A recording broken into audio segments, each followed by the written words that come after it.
Hey guys, today I'm going to be reviewing the Hobbymate 130mm frame.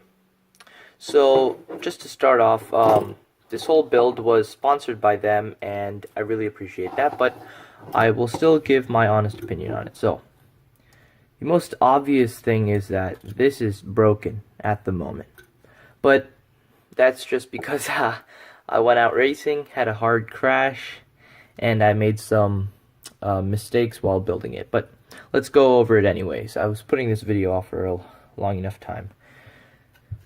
So to start off, let's try to take a look at the carbon fiber components that come with the frame kit. You can buy this on Amazon, and I think it might be on their website. I'll link it in the description. So you get a 130mm solid base plate. This is a true X. Carbon fiber, and let's check the thickness. So that's a little over 3 mil thickness, so that's not going to break. And then we get that piece. Also, we get these two side mounts for your camera. I've got my Fox Ear Monster mounted in here. We'll go into that later, but these two mounts get screwed together with these aluminum, I guess, standoffs. Then you have another carbon plate on the top. Your antenna can be mounted to there. Another carbon reinforcement in the back. Your VTX can be zip tied to that, which is what I did. And we have one more carbon fiber piece right here. You can't really see it well, but it's this right here, and it's what everything is clamped onto. You also get in the kit all these aluminum small standoffs right here and a bunch of screws. But you do not get the nylon hardware that you would probably need to mount your FC and your PDB. Additionally, they do give you one set of bullnose 3-inch props, but they're really not the best for racing, not too smooth either. So now let's take a look at the electronics. On this, I'm running, under here in my ESCs, I'm running the Hobbymate 20 amp D-Shot capable ESCs. They are my favorite ESCs so far. Let me just take off this electrical tape, give you a look at them.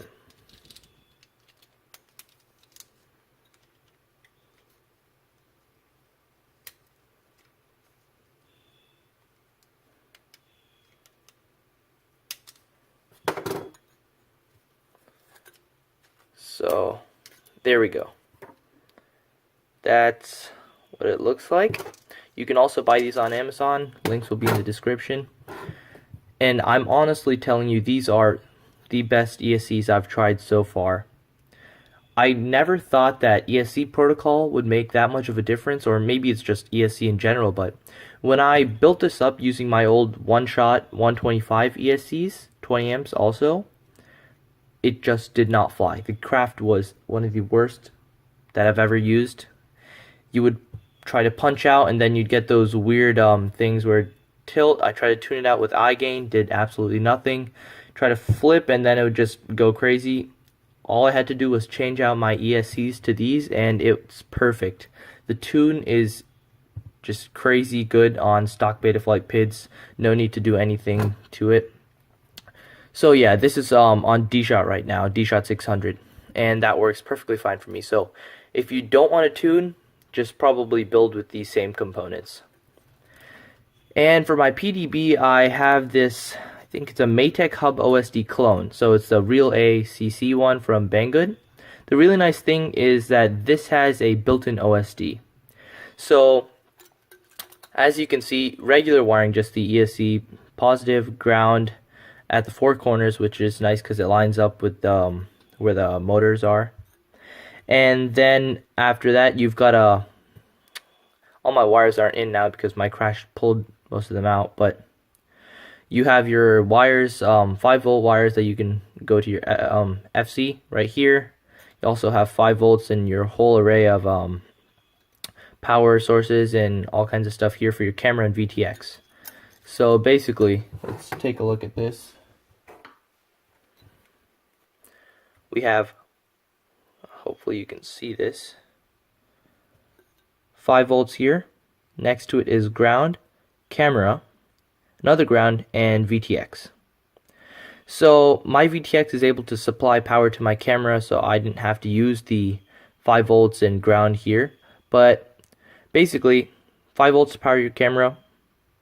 You can power your VTX off of that too. Ground is just common ground. Then we have camera. So this is your video signal. So what you have to do is you take your camera video signal and put it into here. This is really necessary. You can bypass it, but you go through here, then the OSD is going it's going to overlay the OSD stuff, so you get voltage. I also believe you get a timer, current draw, max current draw, min voltage, cool stuff like that. And then you're gonna, so basically camera goes to here, and then that signal's gonna come out through here to your VTX. That's basically how that goes together. Not much more to that. We've got an XT60 connector, and you can solder that onto here. That works really well with this build because it's compact. You don't have much space for a long XT60 connector with wires. This is just a good way to put it together. The hub OSD also comes with a capacitor. It's really useful. I built it without it, and it flies. It's not bad, but when you punch, if you flip anything that takes power really quickly, you're gonna get almost blackout in your FPV feed. I put this in, and there's 0 problems now. It's perfect. So we've got that, and FC. I'm running an SB Racing F3 board. I think at 4K, 2K. Yeah, that's basically it. You don't need to go too crazy. This craft just flies really well. Then for my motors, I've got DYS 1306 4000 kV motors. Pretty much everything here you can buy off Banggood, and I'll put links in the description. My props are GemFan PC props. I bought these off of Amazon.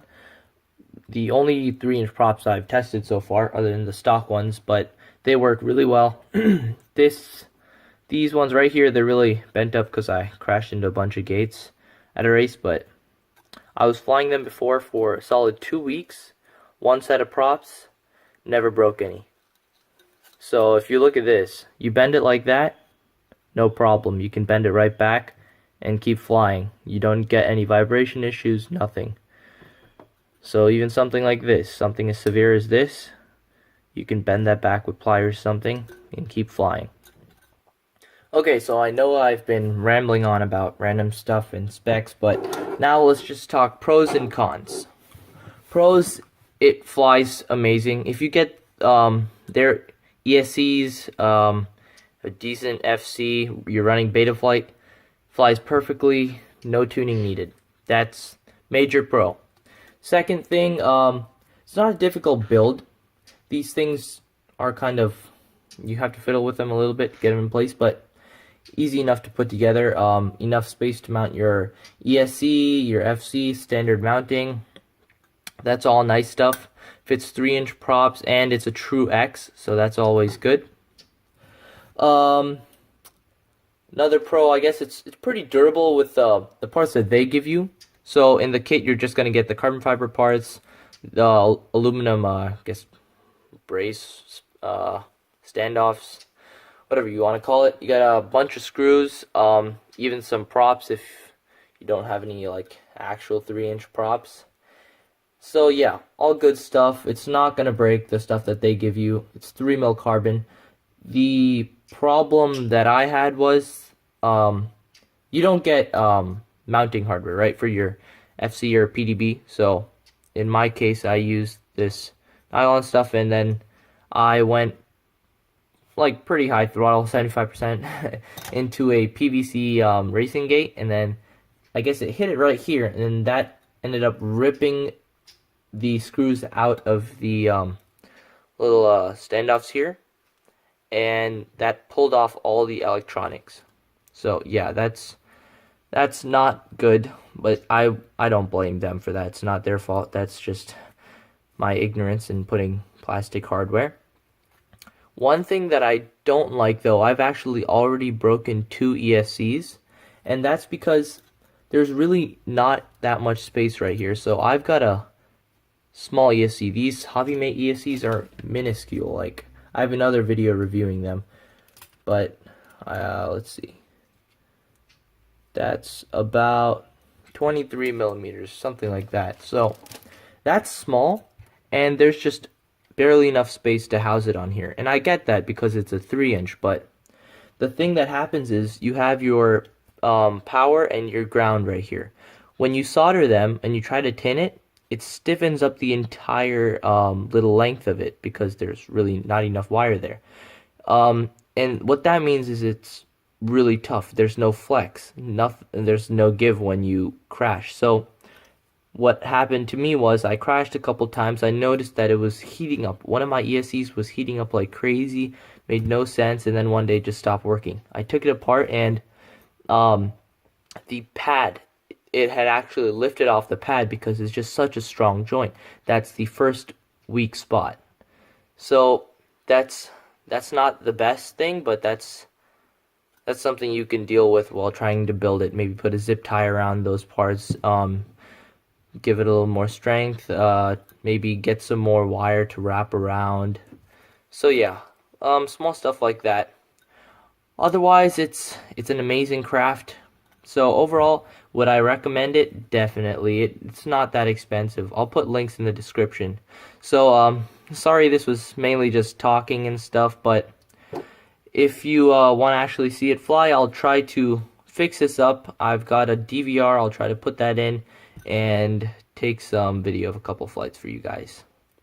Oh yeah, and I didn't touch on this, but I'm actually using a 4S 850 or 800 milliamp hour Infinity LiPo, and this thing is crazy. It's so fast. It's probably just as fast, if not faster, than my larger 210 to 250 millimeter quads. And one thing is, it sounds so scary because such small props, you get a super high pitched scream when you run them. I was racing, everyone knows who's up because it's just the loudest thing ever. It's cool if you want to make some noise, but zero stealth whatsoever. Well, thanks for watching, guys. Leave a like if this helped you, and comment any questions you have. All the parts will be in the description below, and look out for a video on it actually flying. I'll try to get that up.